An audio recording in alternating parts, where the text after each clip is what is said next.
Bienvenidos, bienvenidas, buenas noches. Gracias por sintonizar Brotes Verdes, como cada martes aquí en la pantalla de C5N. Asistimos el domingo boquiabiertos a cómo una admiradora de Mussolini ganaba las elecciones en Italia. Se va a convertir Giorgia Meloni en la nueva primera ministra de uno de los países más poderosos del planeta, que además tiene una historia frondosa de fascismo con un final realmente aberrante. Tenemos que analizar esto como corresponde y no se puede soslayar, sería autocomplaciente, sería autoindulgente, sería incluso una forma de autosubestimación soslayar el hecho de que la bancarrota ideológica del progresismo, de todas las formas de humanismo, de la centroizquierda, de la izquierda, aquí del peronismo, forman parte de este auge de la ultraderecha. Es un auge de la ultraderecha a nivel mundial, al cual no se escapa Argentina para nada. Pero si soslayamos ese elemento clave, que es, repito, la bancarrota ideológica de los progresismos, lo que estaríamos haciendo es ayudar a que la ultraderecha, a que este cuco crezca todavía más rápido de lo que ya está creciendo. Estaríamos contribuyendo, si soslayamos eso en el análisis, si nos sobamos el lomo y nos olvidamos de la responsabilidad de las fuerzas populares, nacionales populares, como las quieran llamar, y estaríamos además haciendo que las democracias, que todavía habitamos por fortuna frente a este tipo de expresiones, sean como democracias capitalistas cada vez menos democracias y cada vez más estrictamente capitalismos. Las fuerzas políticas que durante décadas defendieron la justicia social, defendieron los valores de la humanidad, de la solidaridad, no consiguen explicar cómo es que desde hace 10 años vivimos cada vez peor.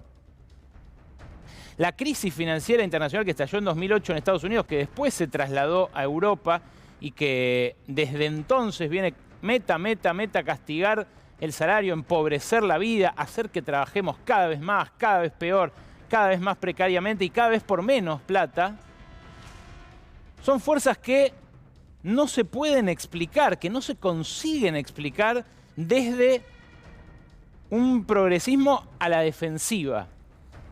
Permítanme arrancar con un ejemplo de afuera y ahí irnos acercando a nuestra realidad. Este fin de semana, en el New York Times, en la edición del fin de semana, en la edición dominical del New York Times, publica una nota en portada Paul Krugman. Paul Krugman es un premio Nobel de Economía, faro de la heterodoxia económica internacional y además un tipo agudo en general al analizar la coyuntura política, no solo como economista. Bueno, Krugman es una expresión perfecta de esa bancarrota, porque ¿qué dice? Dice que la reacción que está teniendo el mundo rico, el mundo desarrollado, frente a una inflación que no entiende, que no es como nosotros que la tenemos incorporada, no entiende, realmente vengo de pasar una semana allí en Europa, en Alemania concretamente, donde fui a presentar la película que hicimos con un gran equipo sobre el Fondo Monetario Internacional, y realmente no entienden qué es lo que les está pasando, que la plata vale cada vez menos, que el dólar sobrepasó al euro, ahora la libra esterlina también quedó a la par. Bueno, esa situación, dice Krugman, no la va a resolver la violenta suba de tasas de interés que está decidiendo Estados Unidos y Europa a la vez. A vos te puede parecer muy técnico el asunto de la suba de la tasa de interés, pero la suba de la tasa de interés, dice Paul Krugman, lo que va a hacer es que las empresas no se puedan financiar, que terminen echando gente, que los sueldos bajen. En definitiva, va a descargar esta crisis sobre las espaldas de los que la vienen pagando y las que la vienen pagando, que son los trabajadores y trabajadoras. Krugman dice en ese artículo, esto no va a servir porque le estamos errando al arma, le estamos tirando con una bazuca a una especie de dron invisible, al cual no le vamos a pegar nunca. Pero dice él, si yo fuera Jerome Powell, si yo fuera el titular de la Reserva Federal, también estaría subiendo las tasas de interés, por una cuestión de credibilidad. Claro, él mismo dice, esto no va a bajar la inflación, pero es lo que hay que hacer porque es lo que dicta en este momento la ortodoxia económica. Y hay que hacerlo para mostrar que estamos convencidos de que queremos frenar la inflación, aun cuando no frene la inflación, porque esta inflación tiene que ver con lo que aumentaron los costos de la energía, básicamente, y con lo que aumentaron los alimentos. Primero por la salida de la pandemia, desordenada, desacoplada entre oferta y demanda, escasez de chips, escasez de metales, problemas logísticos, triplicación de los costos de transporte de cualquier mercadería a nivel mundial, y por supuesto la disparada del gas y del petróleo. Bueno, lo espectacular es que diga que hay que hacerlo igual, porque, claro, la desorientación que cunde en los centros de poder llega hasta ese punto. ¿Por qué nos sirve subir las tasas para frenar la inflación? Bueno, porque esta inflación no nace de una demanda recalentada. Entonces, hacer que las empresas se puedan financiar menos, que rajen gente, que bajen los sueldos, no va a hacer que bajen los precios. Lo que va a hacer es que mucha más gente se sienta insatisfecha, insegura, que sienta esa incertidumbre que hace mirar a las Giorgias Melonis de la vida con más cariño. Porque se aferra uno a algo. Porque la derecha, la ultraderecha en especial, el fascismo, llámenlo como quieran, el posfascismo, como los analistas suelen categorizar a Meloni, siempre tuvo como su especialidad distraer, hacernos sacar los ojos de quienes verdaderamente se están beneficiando y depositarlos sobre un chivo expiatorio. Es lo que pasó con los fascismos originales, las minorías, los judíos, los gitanos, los comunistas. Ustedes fíjense el discurso de Giorgia Meloni contra el lenguaje inclusivo, contra el progresismo políticamente correcto. Dice ella, yo soy cristiana, soy madre. Lo que quiero es que volvamos al valor tradicional. Bueno, esto, por supuesto, también tiene coletazos sobre nosotros. Que el mundo rico responda descargando su crisis sobre sus clases trabajadoras, también tiene un efecto acá, que es que esa suba de la tasa de interés hace que vuelen a la calidad, como dicen los financistas, los capitales que están en Argentina.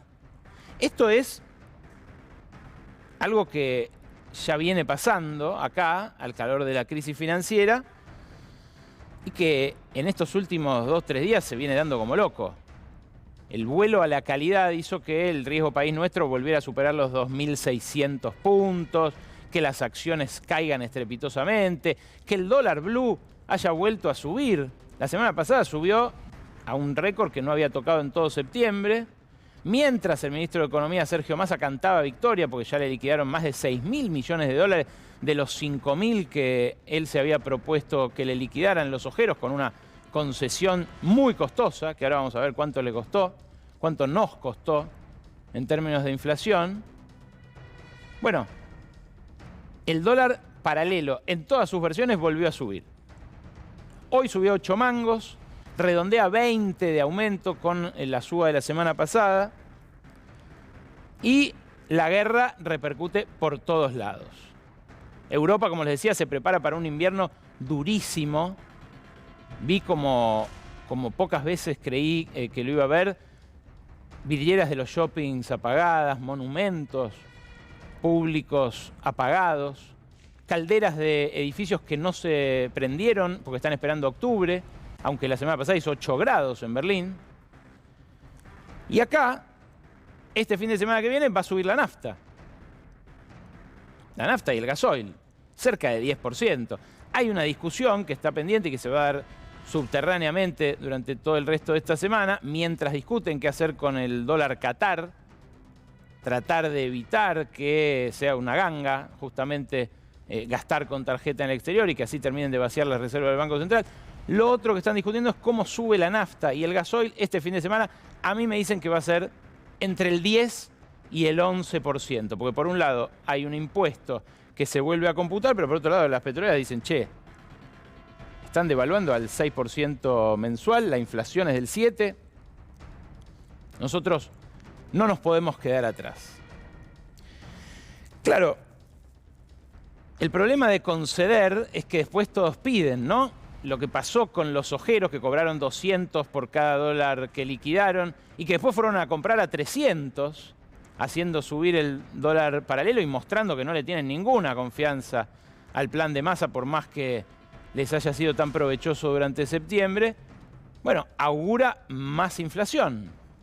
Y eso es un problema, porque sobre este ajuste mundial se monta el ajuste contenido en el proyecto de presupuesto 2023. Mira, el presupuesto 2023 implica un freno en seco de nuestra economía. Una economía que venía creciendo la primera mitad del año a un ritmo al que no le daban los dólares para crecer, un ritmo cercano al 7%.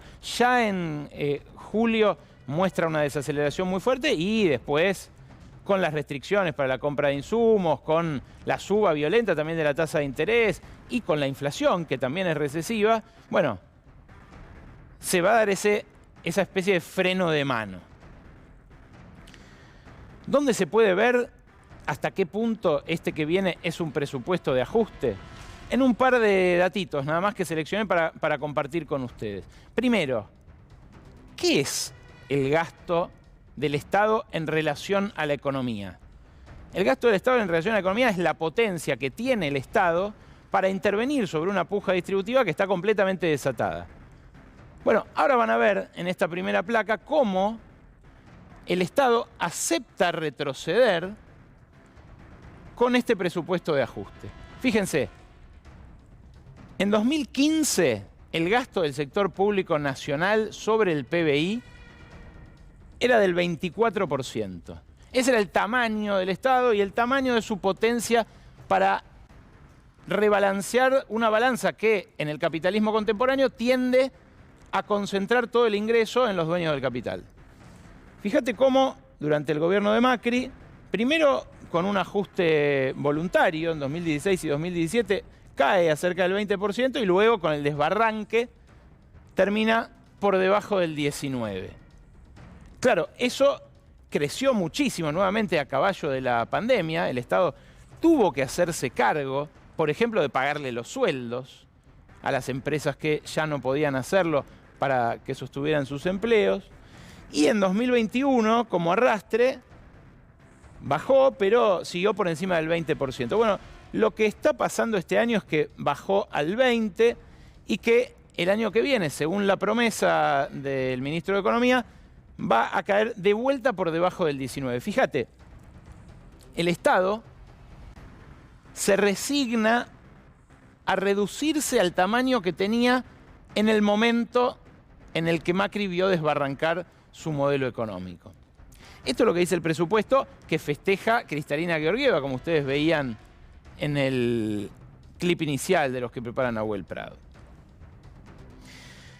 La dimensión del ajuste está dada en la siguiente placa, porque es cierto, no es el peor ajuste, la peor tijereteada que se le haya pegado al gasto social en especial y al gasto en general en Argentina. Pero es un ajuste fuerte. Fíjate, esta es la variación del gasto año por año. En 2016, cuando arranca Alfonso Pratgay con un ajuste tímido, lo baja un 1,5% respecto al año anterior. En 2017 lo bajan más fuerte. En 2018, ya a caballo del déficit cero y emisión cero, lo comprimen violentamente y en 2019, ya desbarrancando, esto no lo quiso hacer Macri, le pasó a Macri, lo recortó en otro 10%. En 2020, de vuelta, espejo de la placa anterior, se da este aumento del gasto en términos interanuales, algo inédito, pero que se da igual de inéditamente en todas las demás economías del mundo. En 2021, eso se mantiene prácticamente constante En 2022 se da este ajuste que va a tener especial incidencia en lo que queda de este año y que ya en los últimos 2 meses le valió a Massa hasta algún elogio de Ricardo López Murphy. Palabras mayores, ¿no?, en términos de austeridad. Y el año que viene el recorte va a ser todavía más fuerte, 3,7%. De vuelta, no es la caída 2018 de la mano del plan Lagarde, del plan Duhovne-Lagarde, pero es un ajuste más fuerte que el que se animaron a hacer los ministros de la primera mitad del gobierno de Mauricio Macri. Bueno, hasta ahí la dinámica del gasto. Pero es interesante ver en qué gasta el Estado y dónde ajusta este presupuesto que va a empezar a discutir ahora el Congreso Nacional. Fíjate, esto es si tomáramos el gasto total como una torta, así es como se reparte. La seguridad social, que incluye a las jubilaciones y a los programas de asistencia del Estado, es casi la mitad, 45%. Tenés otros rubros importantes como los subsidios, fíjate ahí el rosa fucsia, energía, combustible y minería, se lleva casi el 10% por lo que hubo que gastar por el aumento de los precios de energía en evitar que el tarifazo se llevara puestos los ingresos de la mayoría de la población. Es lo que está haciendo todo el mundo también. Argentina lo hace en un contexto de escasez. La deuda pública, que es esa porción naranja, se arrima al 10%. Y eso que no estamos teniendo vencimientos con el Fondo Monetario Internacional. Cuando Macri llevó al paroxismo el modelo financiero y fugador de endeudamiento y fuga,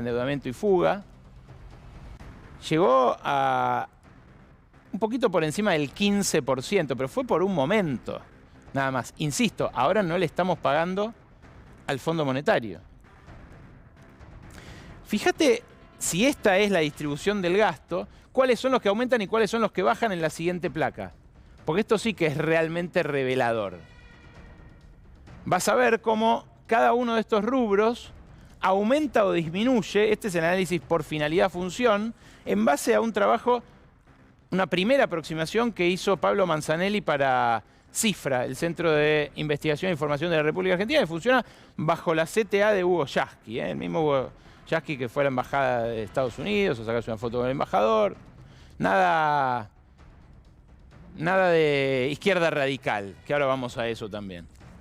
Fíjate, la administración gubernamental va a recortar un 2,7% su financiamiento. La salud es el único rubro de los sociales que se incrementa, 5,8%. Pero después tenés promoción y asistencia social con un recorte de casi el 2%. La seguridad social, que te decía representa casi la mitad de lo que gasta el Estado, tiene un fuerte ajuste del 4,3%, por encima del promedio. Si el promedio es 3,7%, a la seguridad social se le recorta todavía más. A la educación y cultura se le dejan constantes los recursos, apenas repunta un 0,5%. La ciencia y técnica aumenta fuerte, pero representa el 1% de los gastos. O sea, está bien, pero no cambia el signo hacia arriba o hacia abajo del ajuste, que es hacia abajo. La vivienda, en cambio, que tiene muchos más recursos, tiene un severo recorte del 4,6%, los subsidios tienen un recorte muy superior, pero fíjate, tanto esos subsidios que se recortan casi 13%, como los del transporte, 12,8%, van a implicar aumento de tarifas. En un caso, aumento de la luz y el gas, y en el otro, aumento del boleto. Se esperan fuertes aumentos del boleto del colectivo, muy fuertes por encima de la inflación, para el año que viene, en caso de que el gobierno quiera cumplir con este compromiso ante el Fondo Monetario. ¿Cuáles son dos rubros que aumentan fortísimo? La deuda pública, 13,7%. Esto en términos reales, estoy hablando encima de la inflación. Esta es la evolución en términos reales de cada una de estas partidas, soslayando el impacto inflacionario y dando por hecho que la inflación va a ser la que dice el presupuesto, que es 60% punta a punta, pero 75% usando el deflactor del PBI. Si la inflación es mayor, que es lo que está proyectando hoy el mercado, el ajuste va a ser peor. O sea, la vivienda va a tener menos recursos todavía, la promoción y asistencia social va a tener menos recursos todavía. Ahora, fíjate cuáles son los dos que más aumentan. la deuda y los servicios de defensa y seguridad. Los servicios de defensa y seguridad, que son mucho más que la ciencia y técnica, aumentan ese 2,2% como preanuncio de la conflictividad que viene y cómo planea enfrentarla un Estado que, repito, a la insatisfacción económica no le da respuesta. O sí, le da la respuesta que decía Mafalda, que decía Aquino, el palito de abollar ideologías. Esta es la radiografía del presupuesto nacional y el objetivo de este ajuste era supuestamente frenar la inflación, frenar también la devaluación, ¿no? Massa asumió con un compromiso interno de, bueno, cualquier cosa menos devaluar. Y le están dejando hacer cualquier cosa. Lo dejaron hacer una concesión inédita al sector que además el gobierno acusaba de estar extorsionándolo. Me refiero a los propietarios de los granos que estaban siendo acaparados, que ahora se liquidaron masivamente a ese precio promocional. Y lo dejaron también presentar este presupuesto de ajuste a pedir de la boca del Fondo Monetario. Ahora, ¿la devaluación se frenó? Lamentablemente, la respuesta es no, porque estamos viviendo una devaluación en cuotas que no sabemos de qué modo va a continuar en el mes de octubre. Cuando aparezcan los pedidos, ahora ya apareció el dólar minería, al principio había aparecido el dólar Malbec, las bodegas. Es lógico también que los sectores, no la minería, ¿no?, pero sí la vitivinicultura argentina, que es de exportación y un rubro de gran valor agregado, diga, che, yo exporto y vos me das 140 y el que exporta un grano sin trabajarle nada, le das 200. Es lógico el reclamo de los dólares sectoriales. Lo que no hay es dólares para todos. Por eso esta devaluación en cuotas. Y por eso, fíjate vos, acá lo tenemos en esta placa, cómo están tratando de empatarle a la inflación con la suba del dólar oficial día por día, por goteo.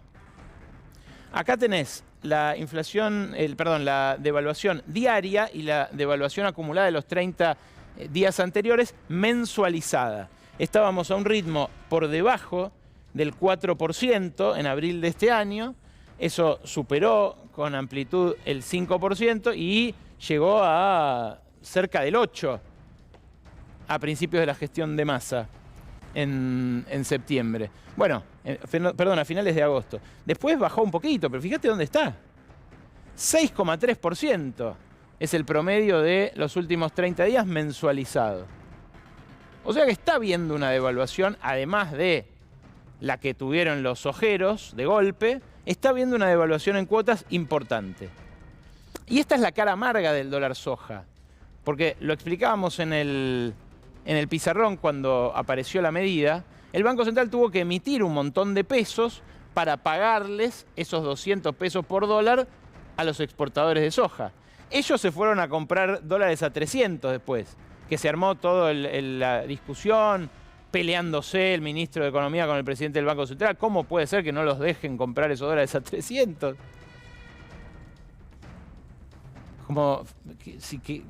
¿Qué quiere? ¿Que les armen el silo bolsa también? ¿Que se los refrigeren? No sé qué más podían pedir, francamente. Bueno, en esa discusión, el Banco Central tuvo que salir a sacar del mercado esos pesos que por otro lado estaba colocando, porque si no fogoneaba más la inflación. En este contexto en el cual devalúan, en el cual hay una puja distributiva, en el cual las empresas pugnan por una porción mayor de rentabilidad en dólares y la emisión empuja también la inflación. No es que todo peso que se emita va a parar a los precios, como dicen los neomonetaristas, los seguidores de las ideas de fines del siglo XIX, que no leyeron a Keynes. No, no, no.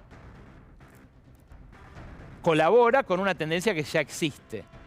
¿Qué tuvo que hacer el Banco Central para que eso no pase? Chuparlos y pagar altas tasas de interés. Pero claro, esto lo que hizo fue que se gaste más en eso y que además se establezca un nuevo riesgo, que es que no se pueda esterilizar esa emisión de pesos descontrolada. Es un 20% de la base monetaria de finales de agosto, lo que tuvo que el Banco Central esterilizar pagando. Y la verdad que eso le pone un piso a la inflación mensual, más o menos en el 6% cada mes. Claro, supuestamente Massa, con este ajustazo, venía a frenar la inflación. Tampoco está consiguiendo eso. Y eso, obviamente, acicatea los reclamos para recomponer los salarios. Ahora, con el freno de mano que le van a poner a la economía, con la recesión que genera este contexto internacional y con la disputa distributiva, el gobierno tenía dos opciones. Hoy, Massa anunció que va a abrir la importación de neumáticos en caso de que mañana no se resuelva la discusión paritaria que ya lleva 5 meses, 34 audiencias en el Ministerio de Trabajo que no consiguió ponerla en su cauce.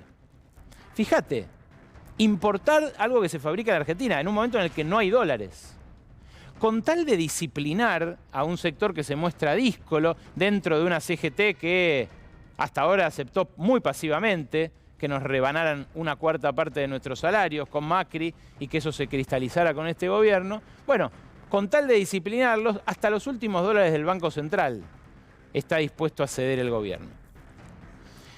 Ya el propio José Ignacio de Mendiguren, alguien a quien aquí entrevistamos muy habitualmente, había dicho antes de ayer que estos, los del neumático, son los obreros mejor pagos del país. Parafraseando a Krieger Bacena, el ministro de Economía de Onganía, ¿se acuerdan que dijo eso mismo de los del Cordobazo? No consiguió sofocar el Cordobazo con esas palabras. Me da la sensación de que tampoco va a milanar ahora a los neumáticos. Sí, claro, hay una gran campaña muy peligrosa que puede derivar en cualquier tipo de enfrentamientos de verdad muy, muy preocupante. El gobierno de esta manera cerró filas con 3 empresas, 2 de ellas multinacionales, que curiosamente el ministro de Economía no ve encaprichadas a las empresas, a pesar de que este aumento repercute sobre apenas el 2% de su costo, que es lo que representa el costo laboral dentro de un neumático, el 2%. A ellas no las ve encaprichadas, sí a los empleados. Ahora, si esto hace el peronismo, ¿cómo no lo va a hacer? ¿Cómo no va a pedir bala un neofascista como José Luis Espert? Fíjate vos lo que tuiteó la semana pasada a propósito de este mismo conflicto. El Ministerio de Trabajo me hizo caso y denunció penalmente a los sindicalistas que tomaron sus oficinas. Vengan de a uno mis tesoros kirchneristas. Claro, el propio Espert se siente reivindicado por esto. ¿Qué había dicho antes Espert? Cárcel o bala. Increíblemente, después de un intento de magnicidio como el que sufrió Cristina Fernández de Kirchner, un diputado de la Nación llama a que maten sindicalistas, como su aporte al sosiego y a la buena convivencia en nuestro país.